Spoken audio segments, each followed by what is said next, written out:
And welcome to another Bancroft Brothers animation podcast. Woo Hey, woo!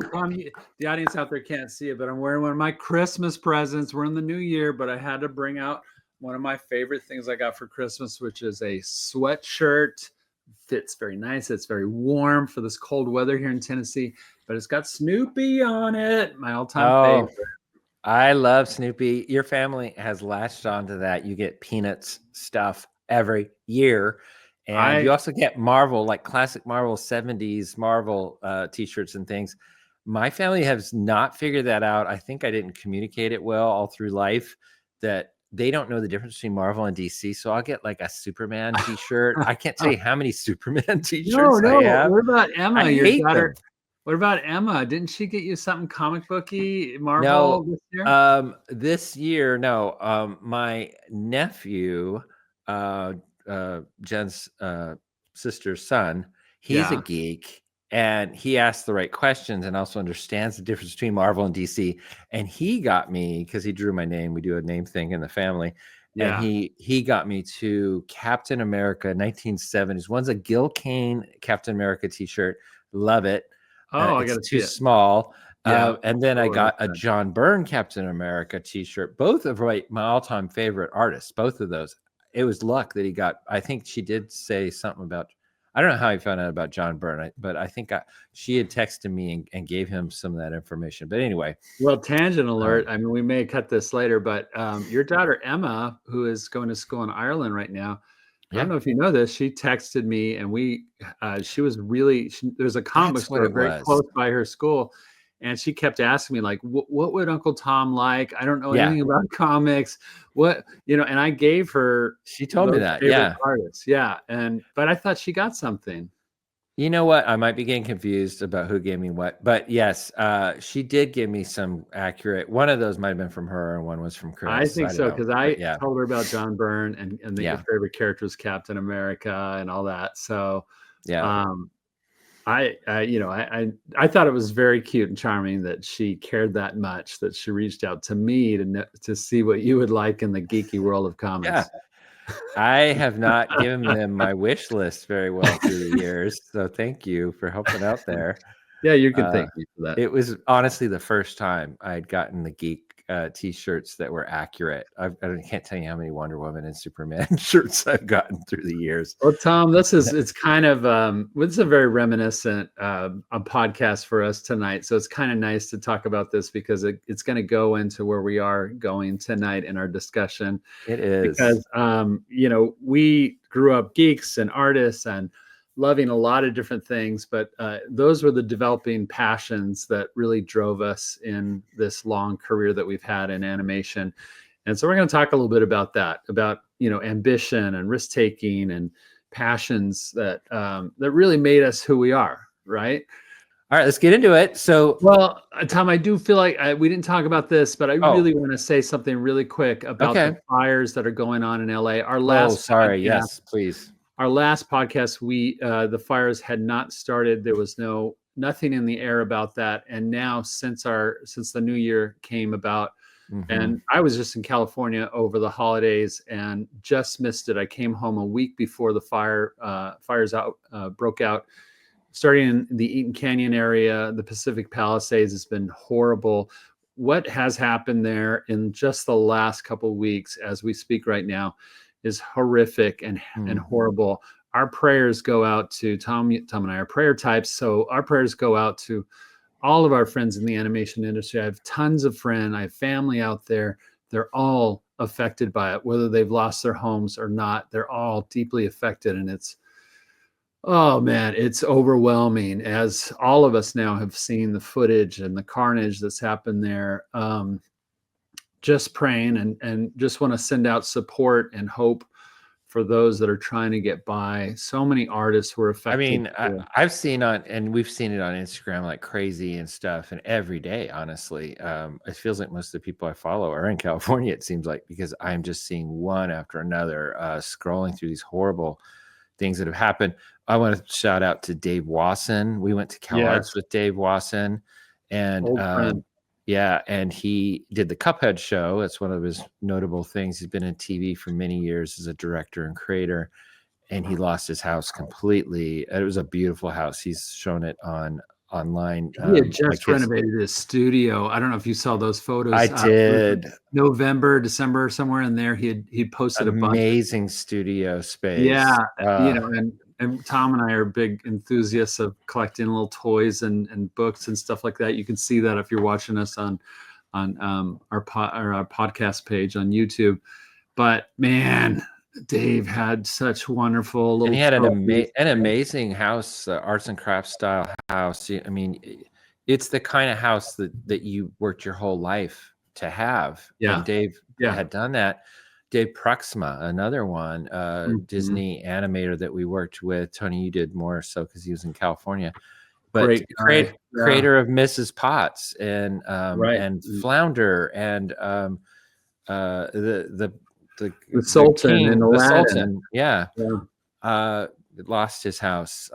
Just horrible. And I know he was like retired or semi-retired. So like, again, lifetime of work and so effort. So many friends. So just know that our heart and all of us here on the podcast, and Tom and I and our team behind it are really supporting and hoping for at this point the fires to go out because they're still raging. And Tony, real quick, you said you've moved here to Nashville. What has it been, 2.5 years or so? Yeah. And the house that you left was in Altadena, which it got was hit right by the there. fires. And I don't know if you've heard for sure that your house is that old house is gone. Nothing for sure, but I have heard that the house that we were in for 13 years in Altadena has survived, and it's one of those cases where the fire skipped over our whole block. Street.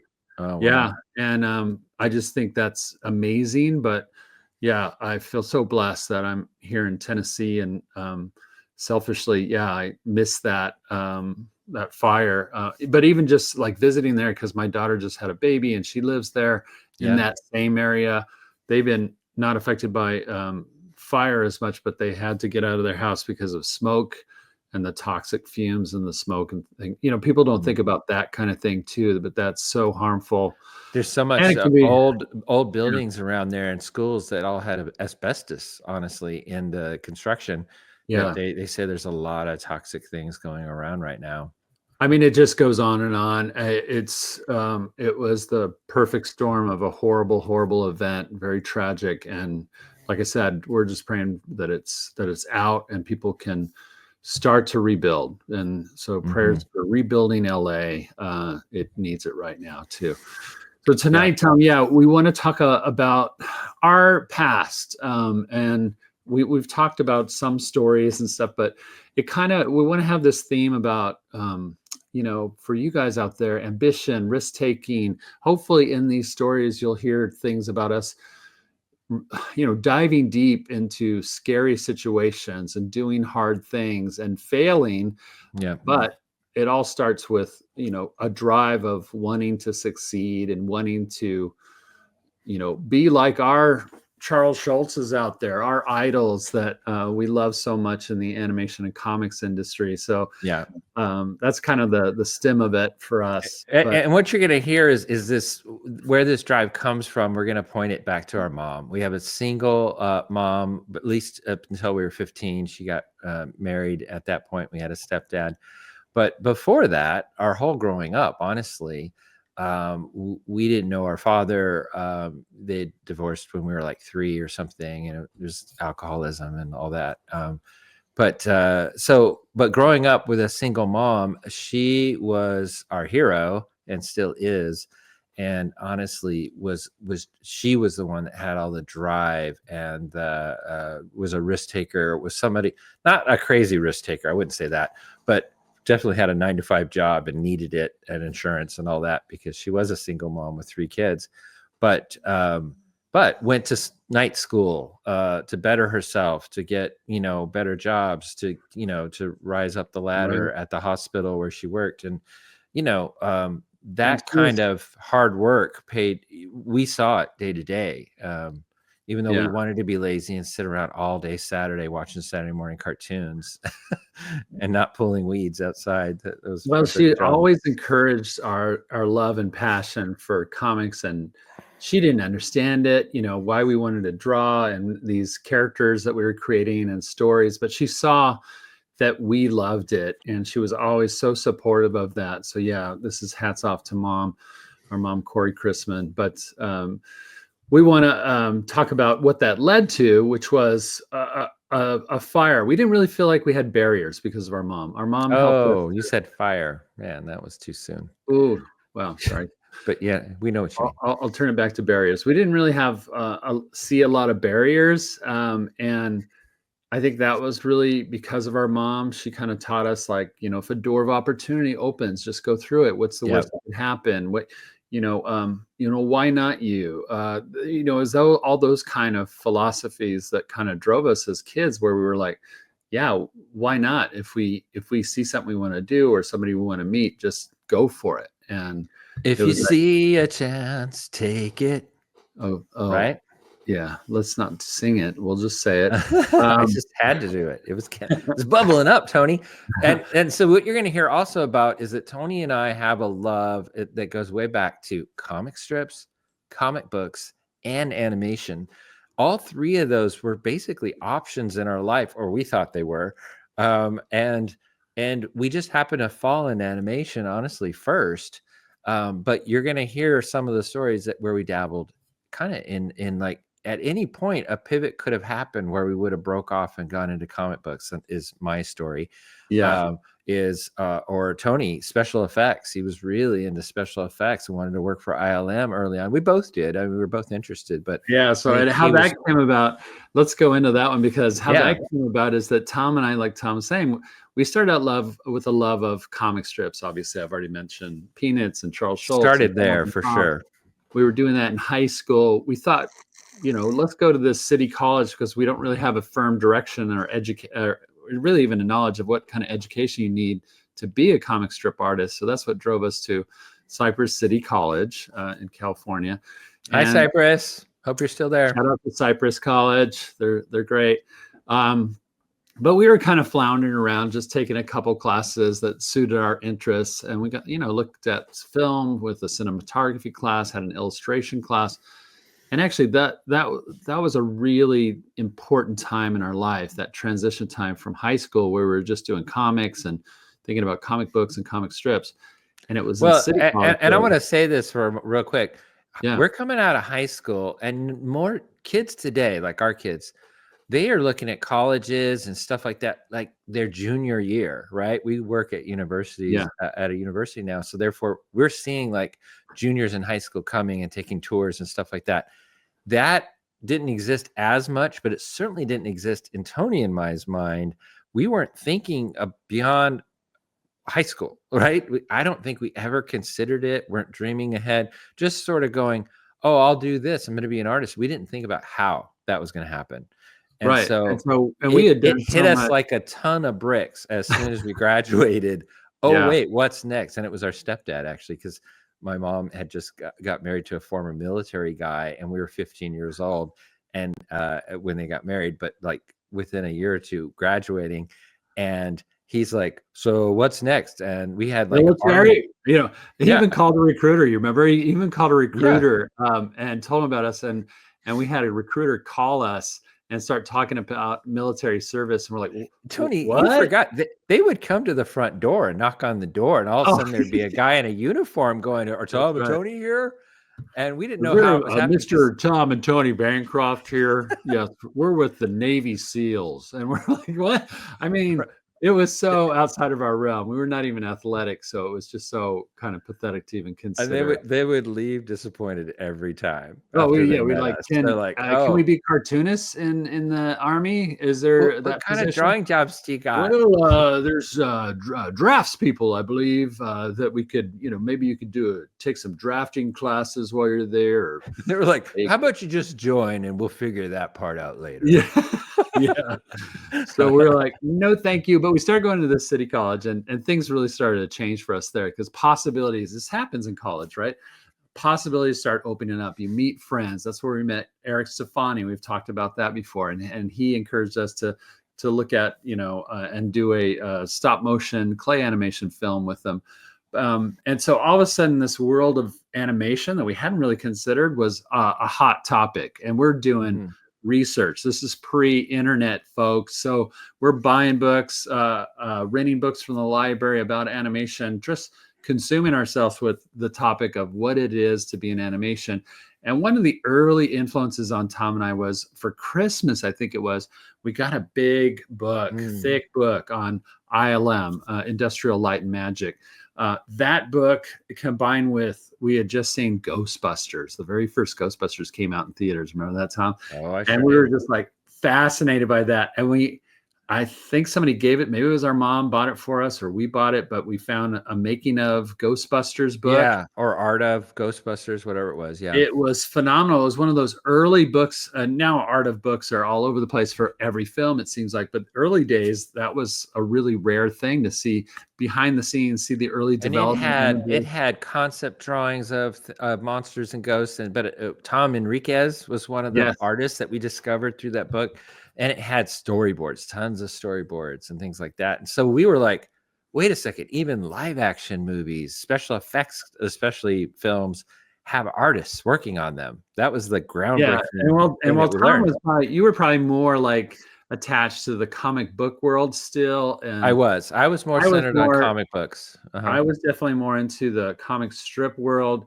And then all of a sudden, I got really excited about special effects and visual effects as I read this, particularly the Ghostbusters making of book. And I discovered that it kept mentioning the visual effects company, Boss Films, did the visual effects and hired all these people. And Boss Films kept coming up. And I was like, oh my gosh. And I think somewhere in there, it said it was in Santa Monica or something like that, which unfortunately is where the fires are happening right now. But that area was a mystery to me. I didn't know there was a visual effects company out there or any others. And I believe there were people that broke away from ILM that started Boss Films. Yes. And Tony, are you going to tie this into Cypress? I think you're forgetting something. I might be. What? Let me jump in. While we were at Cypress College, they started a class on special effects. On filmmaking. Right. Sorry, it was actually filmmaking, cinematography. Yeah, cinematography. The guy that taught that class was a young guy, and I remember him being young, only a few years older than us at the time. So he was probably in his, we'll say, early to probably mid-20s, and he worked at Boss Films from time to time. Oh, from time, yeah. He was picking up freelance here and there. He was doing freelance. So while he was teaching us about, we did little short films, and those are funny enough. Those are stories within stories, but we'd like write little short stories and do live action films, little short films, and we were cutting them and splicing them, literally, Super 8 films.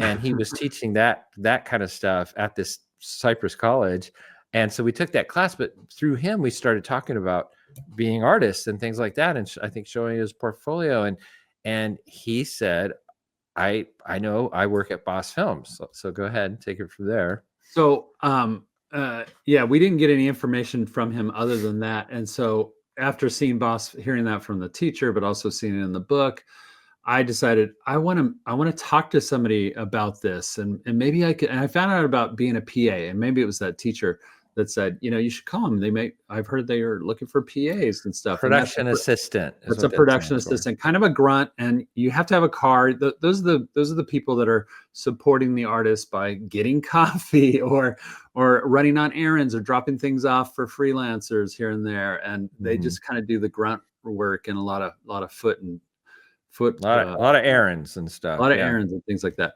So, and not a creative job really, but I just wanted an in. So I literally went through the white pages. Back then, there was like the yellow pages that were like ads for, restaurants and things like that. And honestly, I can't tell you, this is how you did it back then. We're going to tell another story. I know. About the phone book, but this is how you found people, was a phone book. There was no internet. So you literally had this phone book that was published once a month, or I don't know, once every 5 months or whatever, and dropped off on your porch. Everybody that had a phone got one.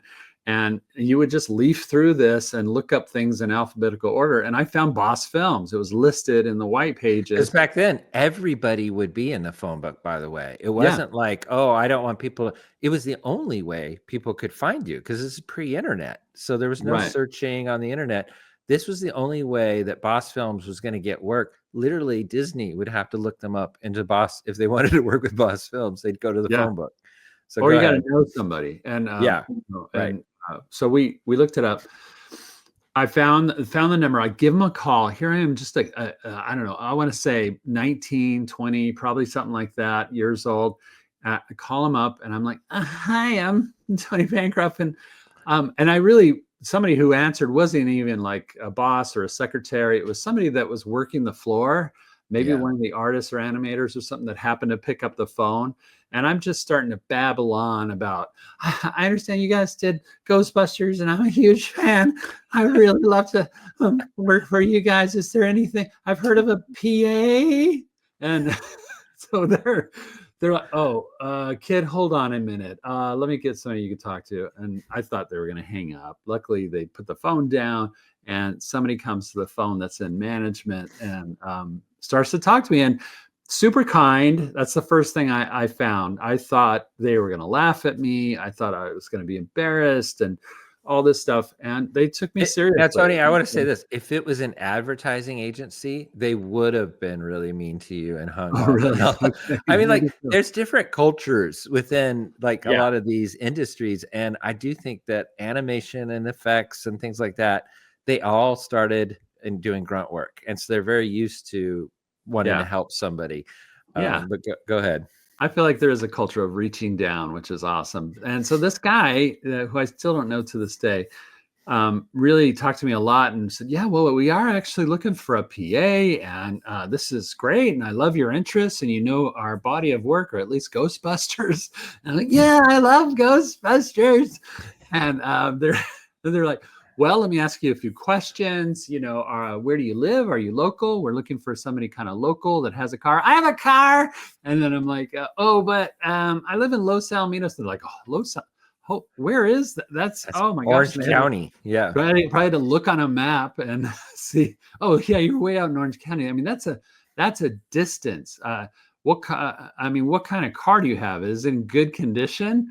Is it a new car? I'm like, nah, well, it's, and it was like probably a 15-year-old car that was not in good shape. And that was really the thing that clinched it for me in the way of losing that opportunity was he was like, well, we really need somebody more local. We really need somebody with a good car. It's going to be a lot of driving around. So it was the fact that I had this shabby car that yeah, because this was probably 1986, I'm going to say, or around there, 86, 87 tops. And yeah, the traffic wasn't as bad as it is nowadays in LA. But yeah, it was still like, oh, wait, if you're in Orange County, you're going to have an hour and a half, 2 hours, depending travel I'll time. tell you, as much as I was crushed that I didn't get that very first opportunity, it was probably the best thing that ever happened to me. When I look back, that would have changed the course. I would have gone into visual effects. That would have changed the course of my career and probably separated you and I in a much bigger way, because I would have gone into that. You probably would have gotten into comics. Well, you had a brush like that, right? With comics. Yeah. Tell that story about Image Comics. So yeah, I had a. Now this is much. Actually, I'm going to start with the Marvel story, because and this is, we have a punch list of stories, and we probably won't get through them all. But Marvel animation. So through that same class, Tony, that we took with that guy that was teaching us filmmaking, we were going, oh, we were going to get an animation. He was not into animation. He probably had done. And not even stop motion. I think he'd just done some visual effects, probably technical stuff at Boss Films. But he said, he knew that area of LA at least, which was, like I said, I was an hour and a half. That was like a fantasy land to us, even though it wasn't that far away. We didn't know anything about the Hollywood industry and about, the animation studios at all. It was in our backyard, but you're right. It was in our backyard. And yet it honestly was, but we didn't know anything about it, because back then you just didn't hear about that kind of stuff. and they were all like, most studios back then were like, honestly, in like office buildings or like, you know, they were all, you couldn't tell they were studios. Yeah, They they were, were you like in know, factory buildings and things like that. warehouses basically Warehouses, is where yeah. most of them were. And so in seedy areas in LA, and that's still partially true. That's still partially true. But so he tells us, he's like, well, oh, if you guys want to get an animation, have you heard about the Marvel Comics classes? Or no, Marvel animation classes. Marvel Studios animation, yeah. And this was, like I said, this is 87, probably. I'm going to lock into 86, 87. And we hear about, oh, you can drive to this area in, we'll say Pasadena. I can't remember. Van Nuys. Van Nuys, okay. And he gave us the address, and he said, there's an old animator there. His name's Corny Cole. And some of you, I hope, lit up when I said Corny Cole, you oldsters, because he was kind of an iconic guy in the animation industry, but very quiet, kind of kept to himself. I wouldn't say he was like superstar or anything, but he had been in the industry for a long time, had done a lot of great work. He was very well known for just being an artist. He was a strong artist. And he was a guy that wanted to give back. And so he would work at, and I'm not even sure he worked at Marvel during the day. I think he certainly started there, but I think they let him kind of run a course, and he was so friendly and nice, and was known in the industry. He was more like freelancing at a lot of different studios, but he had worked at Marvel, and so basically they had let him use the Marvel studios, animation studios, at night. And to teach young people, anybody from Marvel or elsewhere that wanted to learn more, and then even like high schoolers and stuff like that. And so, and he would teach them animation. And basically, you got to sit at somebody's desk. This is the weirdest thing. Pick a desk, and we would sit at anybody's desk that was during the day. It was Chris Sanders' desk. He was working there at the time during the day. Muppet Babies. He was on the Muppet Babies. They were making the Muppet Babies show there. And I remember Chris Sanders worked there at the time, but a number of other artists. Literally, we would go there and not work most of the time because we were sitting at somebody's desk and like looking at their drawings and things like that. Seats around and stuff like, and we're just like, was amazing. I mean, do you remember? Well, even before that, Tom, do you remember like we had our crappy car, got in our crappy car at like, I don't know, we'll say like 6 o'clock at night, and drive for an hour over the hill. Oh, it was longer than that. It was an hour and a half at least. Hour and a half, yes. And oh my gosh, though, we were so excited, and we'd just get more and more amped up. And when we pulled into the parking lot of Marvel Studios, I think that's what it calls, in Van Nuys. It's no longer there anymore. But this is before the Marvel Universe or Cinematic Universe. I mean, this is before X-Men, the original X-Men series that they're now copying. Yeah, this was way before all that. They were just doing other shows, Muppet Babies and things like that. Maybe they had done the Marvel's the X-Men show. I can't remember, but I will say it was around or just before that time, because again, Muppet Babies goes back pretty far. And yeah, they were developing the Muppet Babies and a few other things. We got to see Stan Lee's office there. I remember that. We would go up. Stan Lee had an office there. Yeah, look through the window. And I think you met him there later, much later. And I think I did too at one point.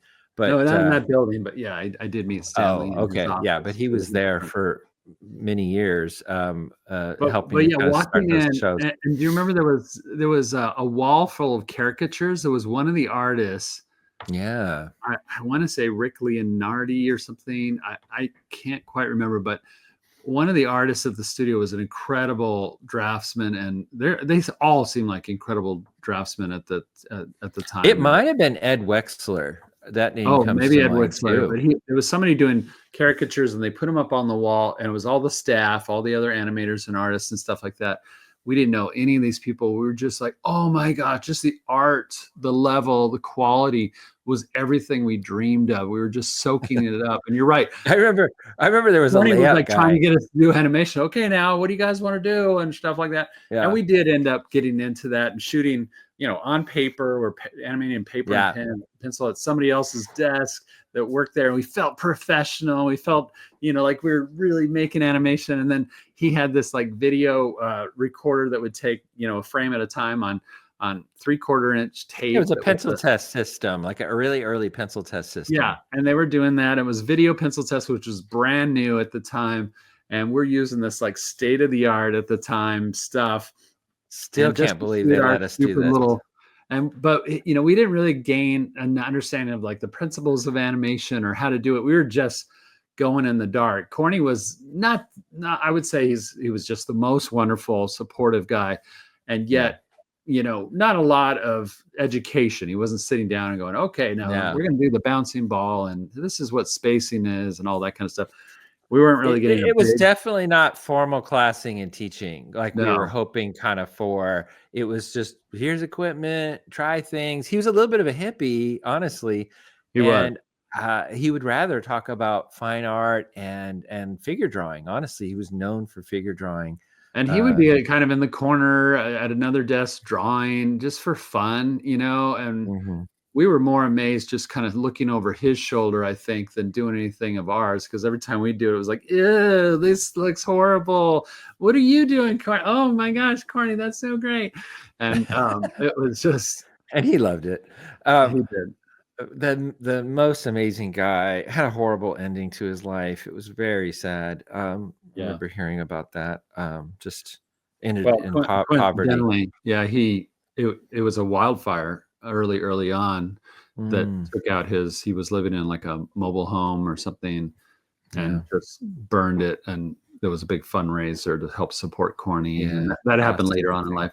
But yeah, it was sad. But what we learned from that, let's move on, is just the beginnings of what the animation industry was like literally just those small things of like, oh wait, these animators. I remember going to some animators' desks or layout artists that I'd use that night, and they had a stack of comic books and going, oh my gosh, they're just like us. They're comic geeks and they're just reading those during the day. And they obviously just got them every Wednesday. The comics come out and they just got a stack. And I would look through their comics and not have to buy my own. But like even little things like that, but also seeing sort of like we were there at night, but seeing kind of what their day to day was like. Oh, here's the layout department. Like I remember Corny kind of walking us through the studio too, and also saying, this is what they do in the layout department. This is where the animators are. Oh, this is storyboarding over here in development. And you could see they were working on new shows, and we got to see that artwork actually. Well, and that was a game changer for you and I, because we started realizing this is a pipeline process of specialists. There's people that are good at drawing backgrounds, good at drawing the characters, good at moving the characters, coloring, all that. And we started realizing that these are jobs that people do. And that was a big game changer, I think, for us. So, and this is at the time that we're, of course, taking classes at Cypress College. So the next step in that was, okay, now we had that breakthrough. And now we started going, animation is cool. Animation can employ us. We need to be employed to move out of our house, our mom's house. What's next? And we found out at Cypress about CalArts. And that came about another book thing, because again, back then, finding information and hearing things was either through somebody else that just knows something, like our teacher or something like that, that has some other knowledge, experience, or it was reading a book or something. And we found out about The Illusion of Life, which was, now it's considered like, the Bible of animation. It really is like where the 12 principles of animation, written by Frank and Ollie, two of the 9 old men of Disney. And it maybe had been out for 10 years tops at the time. Yeah, maybe it was definitely in reprint when we bought it. And but we got a hold of a copy of it, and I think we shared it. But I remember I had a job at Kaiser Permanente Hospital where I didn't have to work very hard. It was in believe it or not, it was. Mom helped you get that job. Yeah, Mom did. Well, yeah. We all worked at a lot of jobs. We all worked at Kaiser for a little bit. Yeah. And my stint at it was while we were in the city college, I was making money on part-time and weekends and stuff working at Kaiser in the hospice unit. And it was quiet because at the time there wasn't a lot of people dying, I guess. And so it was kind of slow. Nice. And during my breaks and long periods while I was even working, I could just sit at this desk and draw or read, which I did all summer long.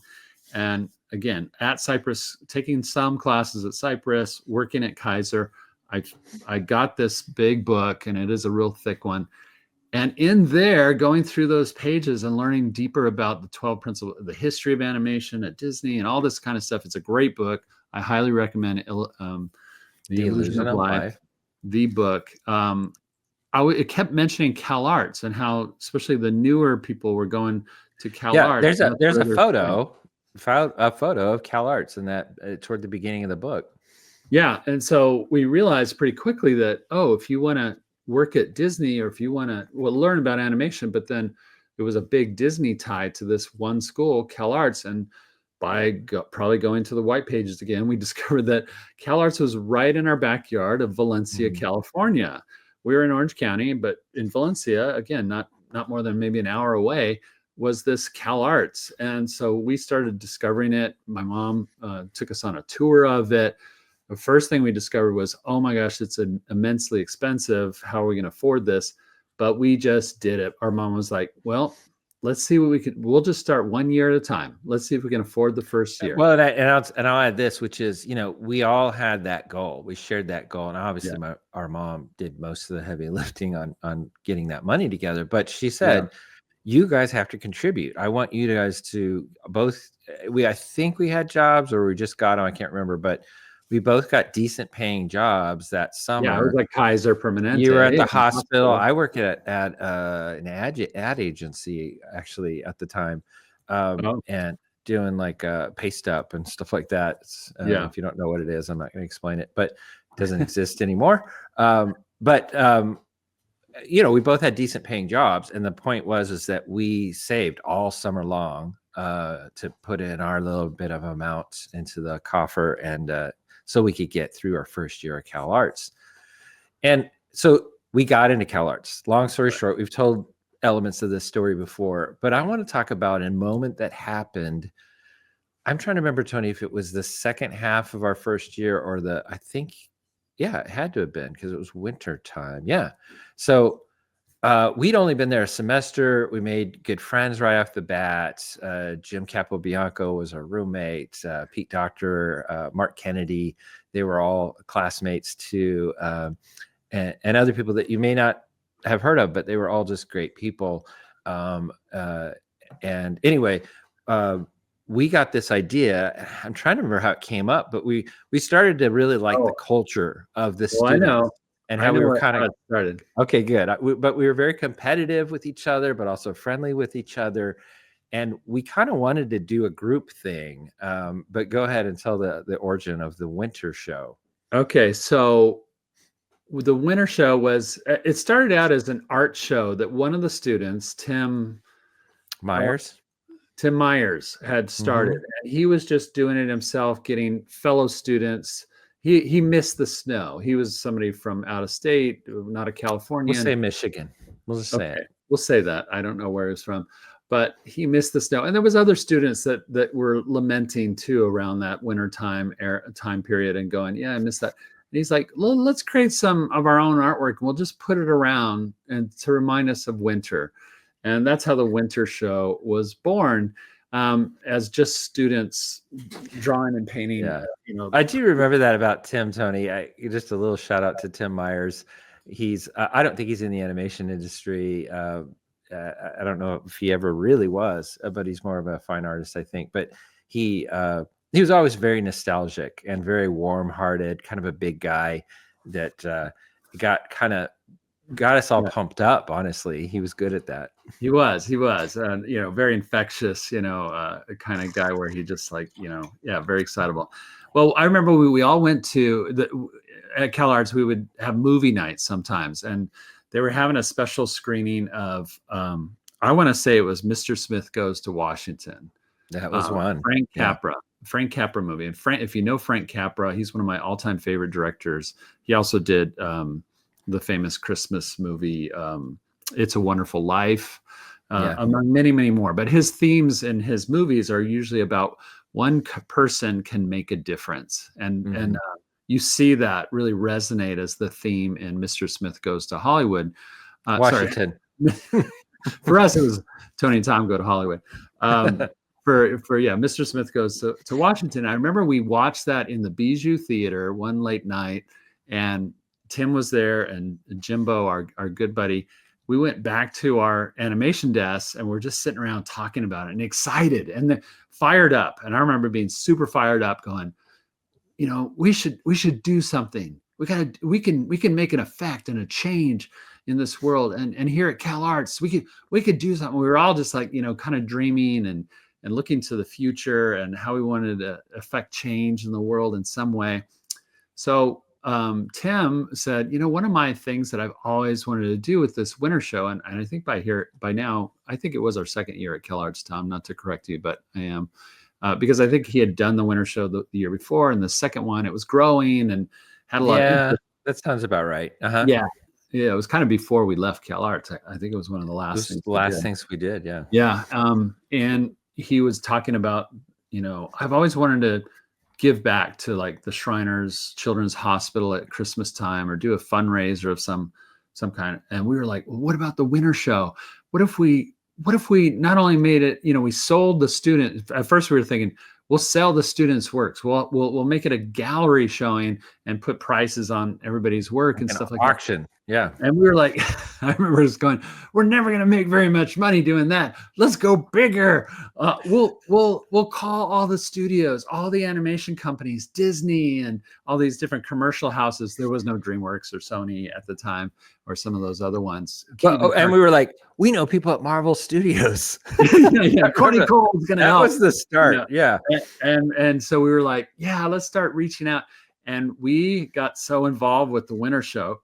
We started calling commercial houses first. Some of our teachers would give us names of companies and studios that they worked for, and we'd get phone numbers, and we started collecting donations. And some of our professors got excited too and helped. And I remember Dan Hansen, our layout artist, layout teacher, instructor, he said, I'm going to go to Disney. I'm going to bring it up. And he did.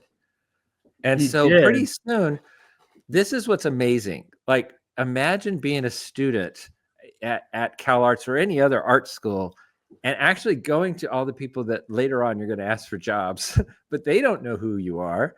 And you're now asking for donations for a thing at CalArts called the Winter Show. Now, they all know CalArts, so that was a nice name recognition in the industry, of course. Some of them had gone there, right? And certainly our instructors were helping a little bit too.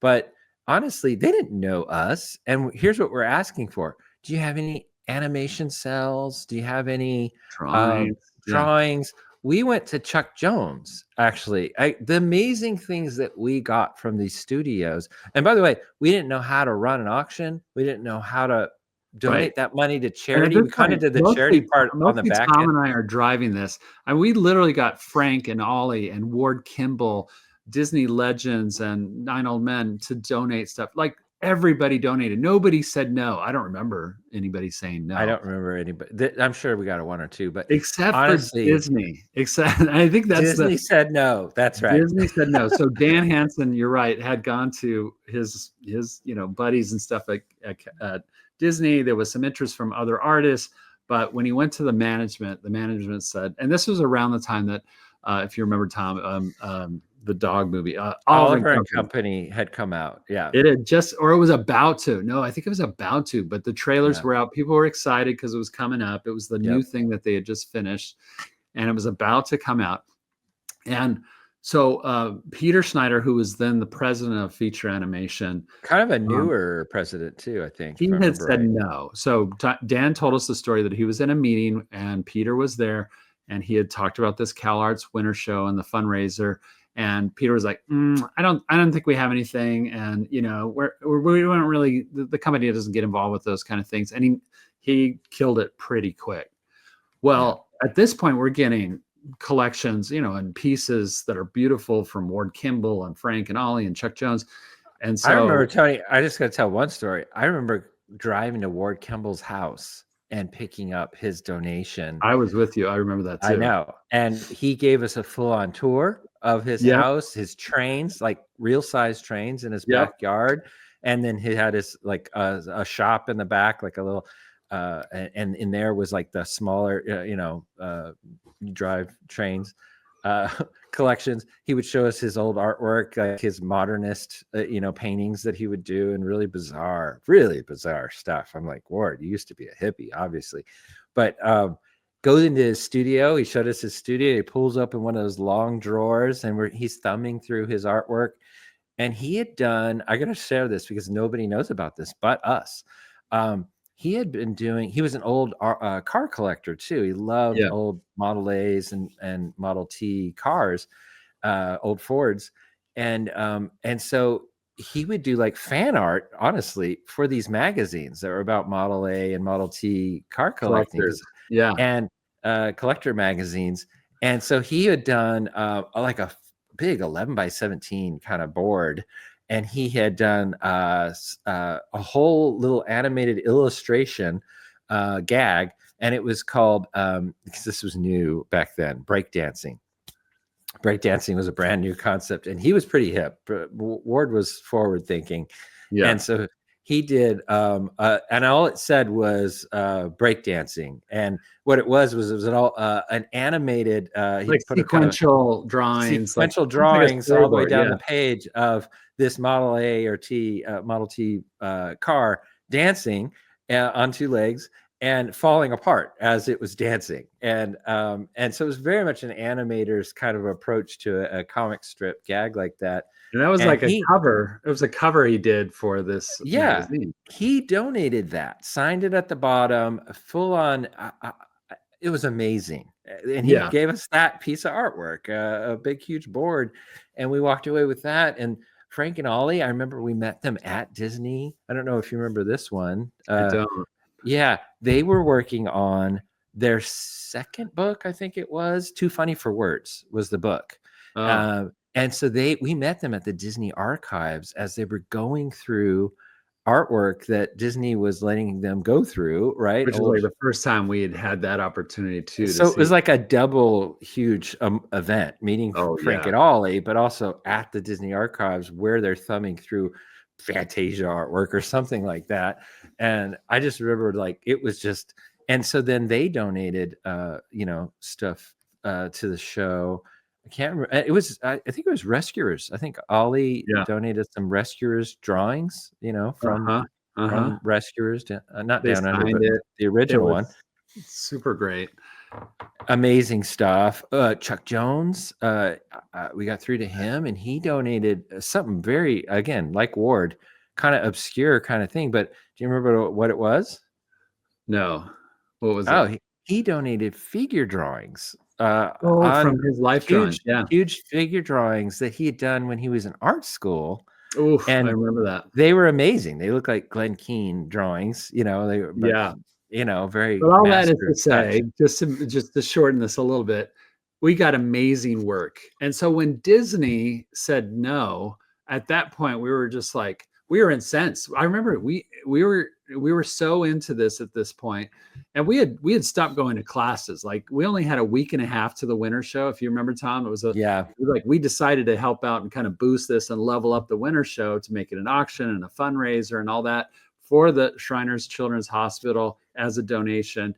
And we got so into it and calling all these people. We were on the phone constantly in our dorm room, I remember. And driving to pick up stuff. And we were one of the only students that had a car that we shared and stuff. And so we're going all these places and stopped going to classes and just really threw ourselves into this. So when Disney refused to help out when everybody else was, we just couldn't take no for an answer. We got upset.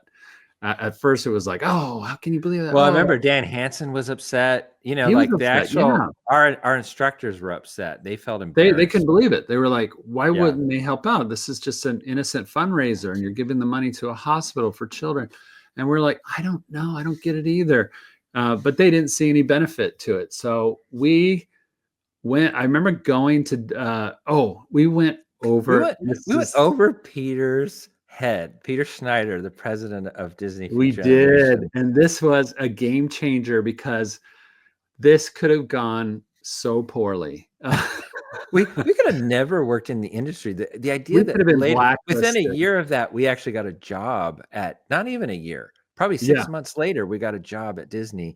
I think he forgotten or didn't put No, anyway, no, he knew. Peter, yeah, that's another story. But we did see Yeah, Peter later, and actually as employees, and there was some friction there at first. But yeah. going back to the story, is like, so we knew that Jeffrey Katzenberg was Peter's actual boss, his big boss, and somehow I want to say it was me, I think, found the number somehow to I Jeffrey remember Katzenberg. blaming you. So yes, I'm going to say it was you. Go ahead. I usually was the instigator for some reason, especially at that time. And I found the number, got a hold of Jeffrey's office, talked to his secretary, and just told her the story. Hi, I'm a student here at CalArts, which Disney supports. We are having a fundraiser auction, and we had a whole skit down The now. Shriners, yeah, I went it's through going to the whole help. thing Yeah. with her, and I said, and we would love to have Disney donate a piece of animation artwork that we can auction off, but we already went to Peter Schneider, and he said, no, we can't believe that. So do you think Jeffrey could Well, because he convince said Peter? every other studio and the 9 Old Men and like everybody Yeah, had we talked about donated. how everybody was contributing and how it was growing. And we talked about, we were trying to have a press event too. We were trying to get the press involved to do a story about it. We were talking about that. Anyway, she said, okay, well, I'll let Jeffrey know. And she was very pleasant about it, but you know, she didn't probably think anything was going to come of it either.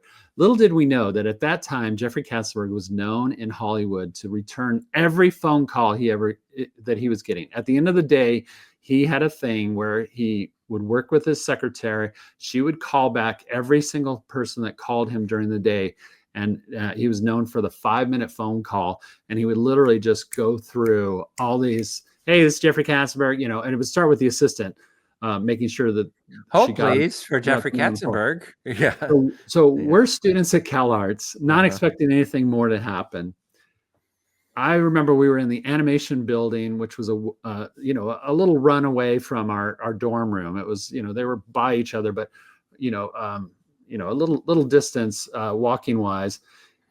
Somebody came, was it Jim or somebody that we were sharing the dorm Probably with? Robin, our other roommate, maybe. He comes running down and finds Tom and I in the animation building, and we're, working on the winter show. And he goes, you just got a phone call, and you gotta come back and hang out in the dorm room because you got a phone call and they're gonna be calling back. It was Jeffrey Katzenberg from Disney Studios. And they were like, I can't believe it. And then all of a sudden, it was a buzz in the animation department. Everybody heard about it. Jeffrey Katzenberg is calling for Tony Bancroft. And sure enough, and I was just like, oh my gosh. So we run back to the dorm room, and she was There's probably 6 or 8 people standing in the room. Oh yeah, they're all listening by the door and whatever. Yeah.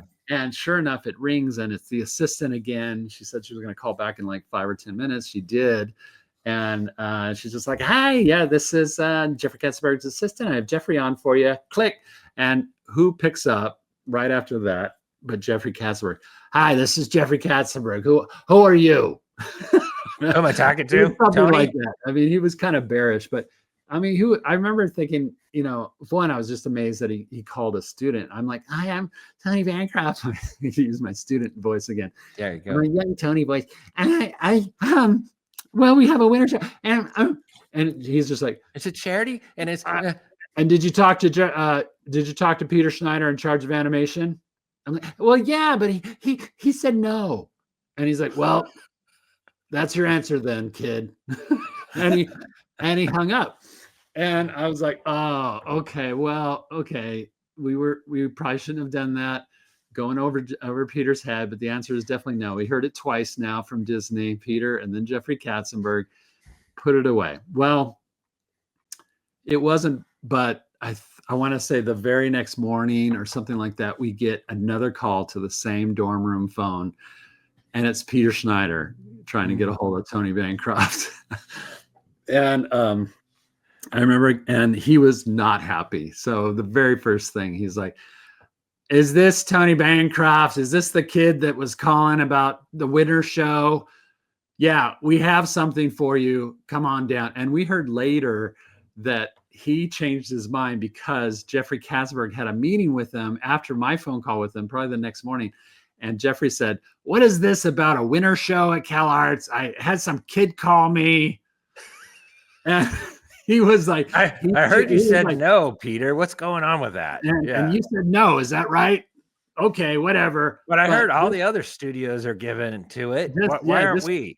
yeah, yeah. And he gives Peter a hard time. And it's kind Yeah. of jokingly, I think, and all that.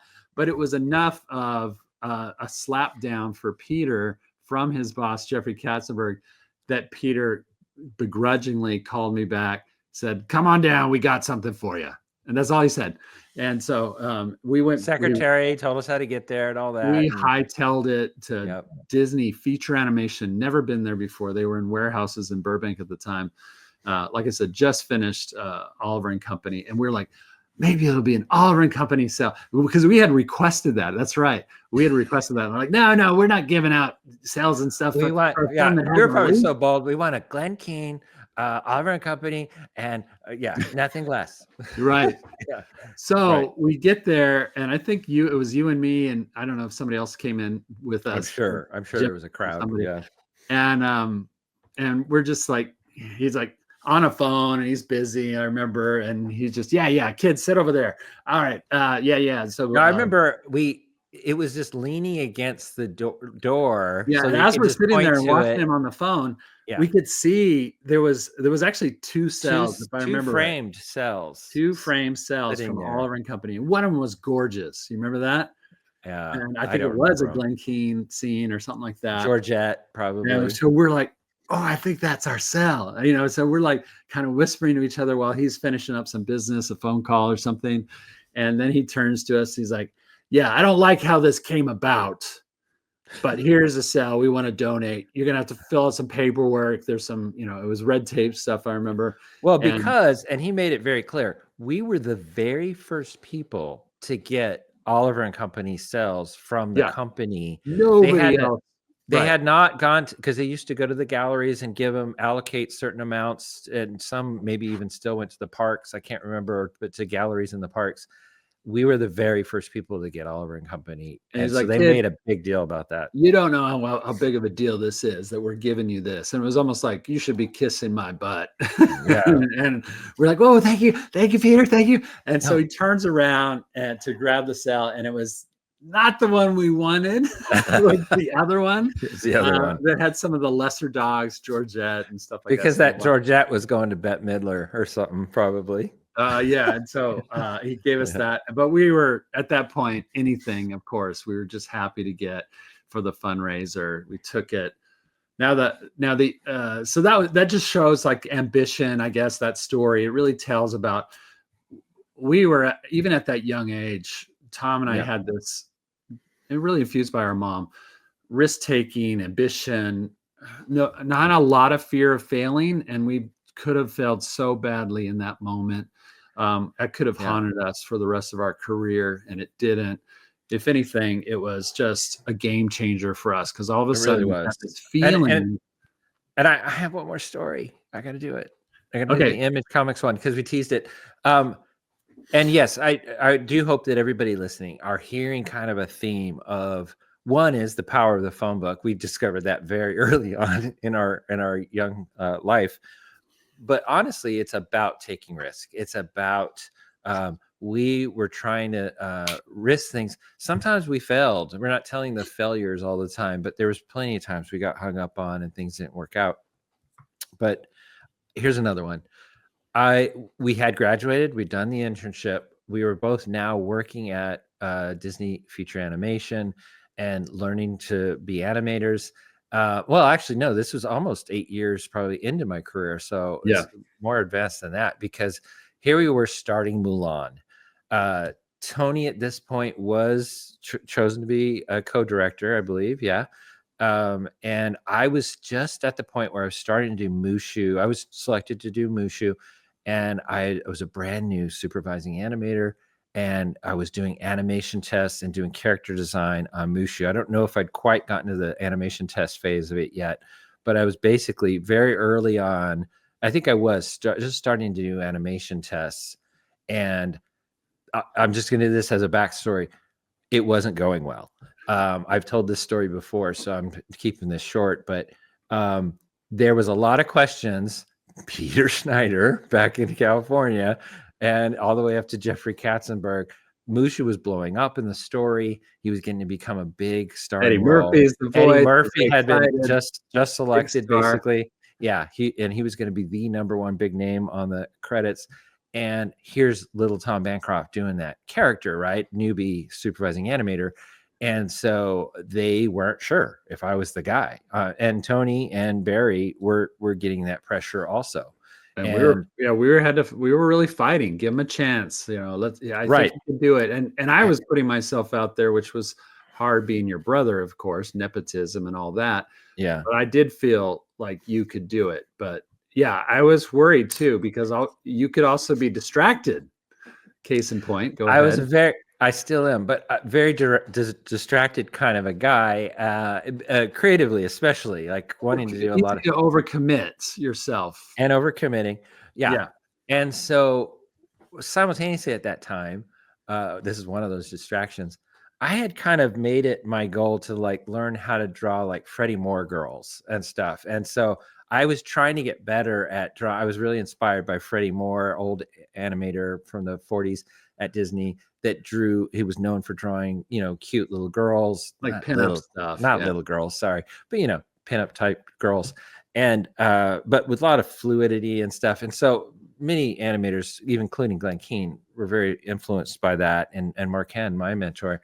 And so I was trying to get better at that, just female anatomy and things like that. And meanwhile, Dan Gracie, my good friend, who was like had a cleanup on Mulan, we were buddies, and we would have kind of like warring girl drawings. Girl art. Yeah. I would do like a cowgirl, and I'd give it to Dan, and he would do one and give it to me. And so and Dan was very good at it. He was awesome at it. Anyway, he had done one, and it was this girl with like a space helmet on. It was like a retro space girl, and I loved it. And then I would add to it, and then pretty soon I start pitching him like, oh, what if she's like on the run, and she got rich parents, and she's what if she's like a bounty hunter? Wouldn't that be funny? And then like and then Dan would do a drawing of her like on a spaceship motorcycle, and she just has a dome on her head. Yeah. And so it was like an early idea that now you've seen in other movies and stuff like that. But we were like, oh yeah, and she just travel around and go from planet to planet, and was and we call her like Betty. What if her name was like Betty, and Betty Teenage Intergalactic Warrior? It was what we came up with, was sort of like Ninja Turtles, like a long title. And so pretty soon we're going back and forth, and we're doing well. Then there's like this other bounty hunter that's now trying to find her, and he's like this scary guy, and we designed him, and here's the parents, and here's the and so pretty soon we came up with like a whole comic book story. And I must admit, I was the one really pushing the story side of it. And he was just doing drawings of Betty and stuff. And so pretty soon we had enough that, and I kept adding more and more characters and storyline. We had enough for a pitch, honestly. And I was like, you know what? Let's pitch this as a comic book. This is while I'm should be doing Mushu, designing him, yes. and doing animation tests. Fighting for your position in your life. Right. Yeah. Right. So it's all happening at the same time, because any artist out there knows that when you're really creative about one thing, you get kind of creative about all things. And so I had all these other ideas that were springing up. And so I'm doing that with Dan. And so at that time, Tony and I used to go to San Diego Comic-Con a lot. And even though I was in Florida at this time and Tony was in California, we would go meet up every year and go there.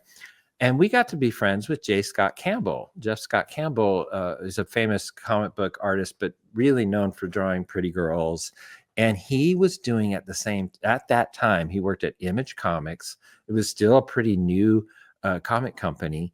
And Jeff, he was like one of the founders of Image Comics, right? Wasn't he one of the guys? No, not one of the founders. Came up at that point, he just came up. But he was sort of one of the secondary people, not ownership at all in Image, but one of the newer guys that came up afterward. Michael Turner was another one that kind of came up in the.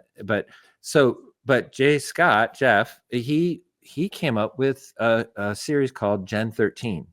And it was like these teenagers. It was very much sort of like the whatever Teen Titans, X-Men. They were kind of mutant characters for Image. It became very popular. Gen 13 was a very popular comic. Jim Lee was the president of Image at the time. And now he's in charge of all creative at DC. At DC. He's now the president of DC Comics. But at the time, he was one of the, or CCO. They had offspring. Liefeld had a branch of Image. And anyway, it's complicated and I don't really know it all. But this was the Image that Jim Lee was in charge of. And he brought in Jeff Campbell to do Gen 13.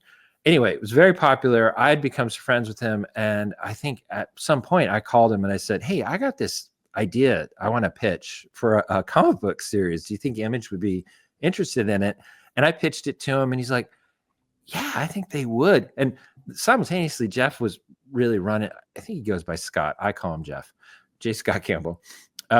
Anyway, he was running behind on Gen 13. He wasn't a very fast artist. And so it ended up that they had backup stories oftentimes in Gen 13. And I said, well, what if I could do Betty, Teenage Intergalactic Warrior, as a backup story in Gen 13?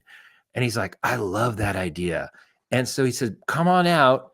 And I was going to California anyway for Disney. And I worked it to go into San Diego, or it was actually what's that called? Not Laja. Nearby. La Jolla. There it is.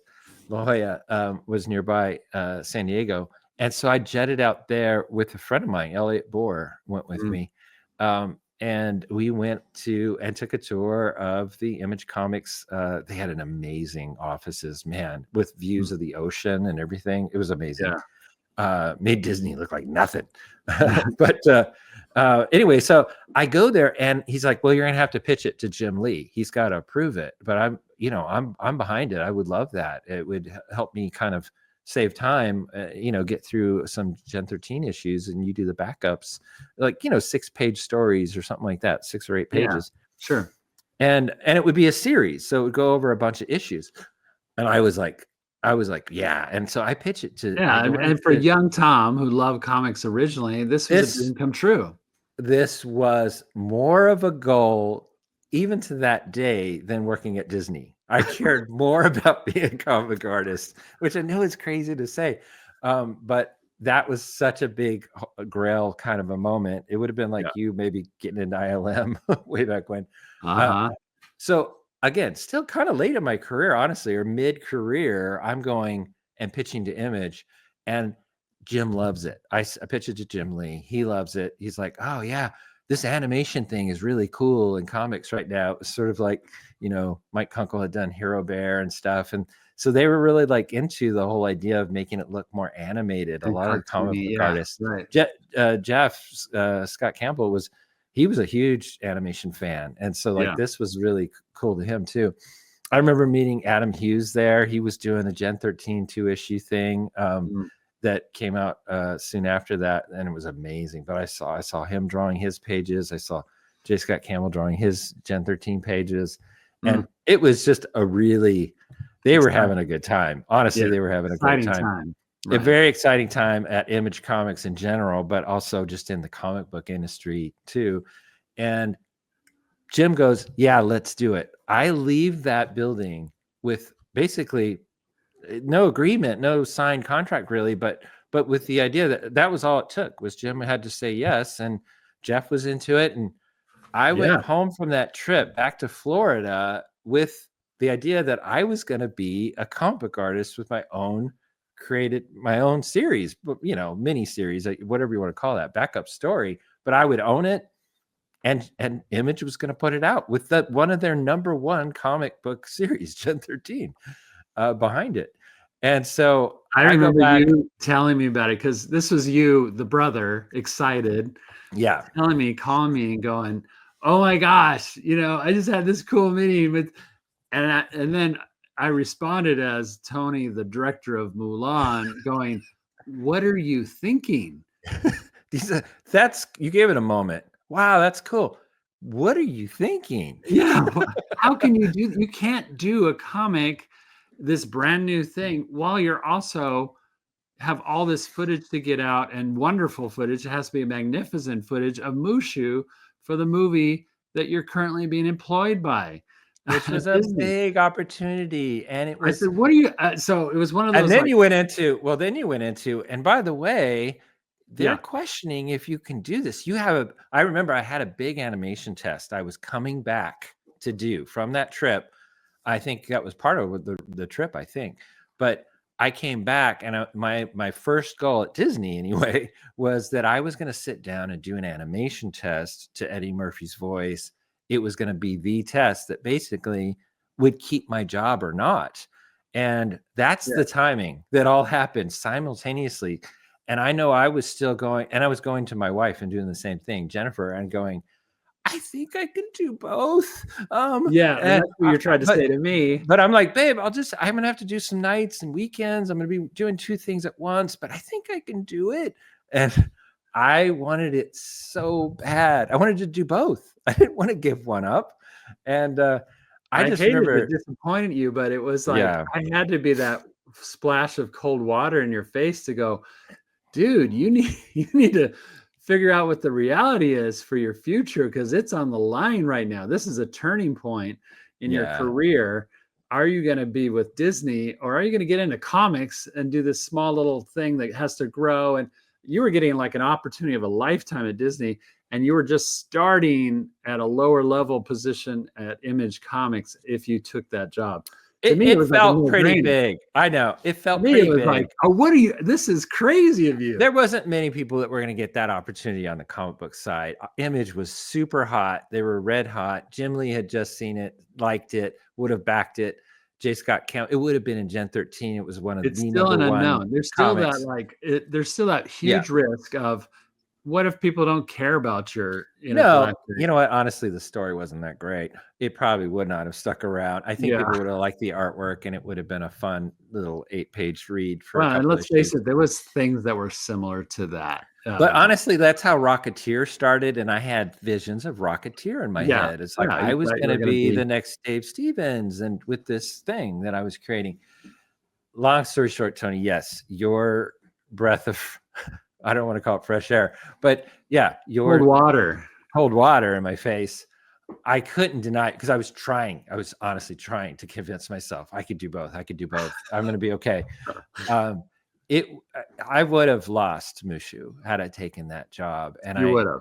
It was between you and then my wife was also doing a little cold water, probably too, maybe less cold, a little more lukewarm, but she was splashing it in my face too and going, I don't think so, Tommy. But she knew how much I wanted it, and she was kind of trying, but she was like, no, I kept telling her about the Mushu side and saying, and it's not going so great. I really need to really buckle down probably, but I think I could still do that too. And, she's like, no, she knew where the money was coming from, where the paycheck was, the insurance, all, she's not dumb. You were very well provided for by Disney with this steady job. And so this Image opportunity wasn't probably going to be a big money maker. Actually, I don't even think we talked about money. I don't know what the money would have been. You would have been surprised if you dug down into that hole, how cheap that job was, and how little it would support your family. There's no comparison. So long story short, this is the Tom that could have been but never was. I had to go back to Jim Lee. I think I called him. I obviously I didn't go back to San Diego. I think I called him or something, or emailed him and said, hey, I'm so sorry, I can't do this. All this stuff's happening at work, and I really have to bear down. I was honest, and so told J. Scott Campbell the same thing.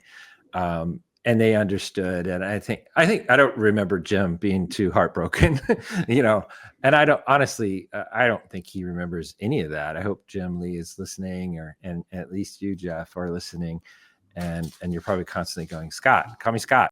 But anyway, I call you Jeff, as you know.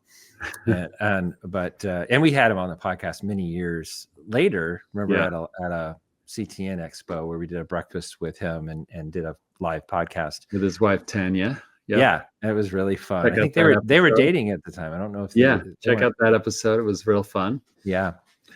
And I don't remember if I brought that up. All these stories, we do have to wrap up, but all these stories kind of point towards, And there's so many more too, where we had moments that were game changers for us and that really pivoted and changed our direction. As Christians, I know we really feel like God was behind all those things that came our way oftentimes, not because we earned or deserved it, but because he just emboldened us. God just gave us this passion and this burning ambition to move forward and take risks. Again, God and my mom, we really give credit there.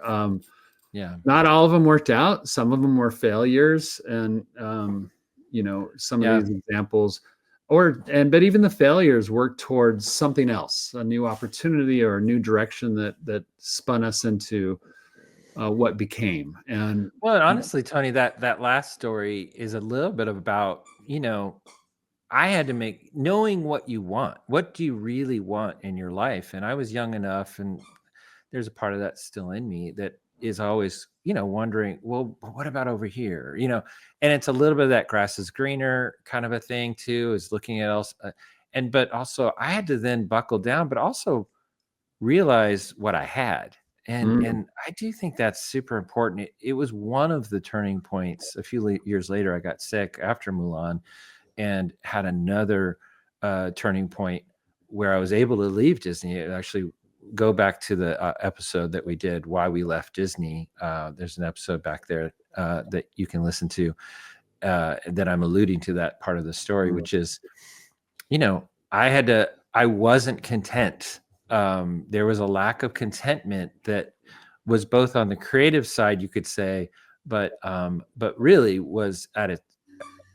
I had to analyze it much later and go, no, it was deeper than that. It was Tom wasn't being content with all the blessing and ignoring the blessings that were in my life, honestly, just because I was driven to do more and rise up the ladder and compete with Tony Bancroft, honestly.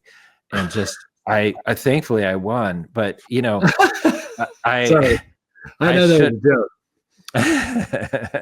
But yeah, I mean, competition was part of it, honestly, with not just you, but everybody.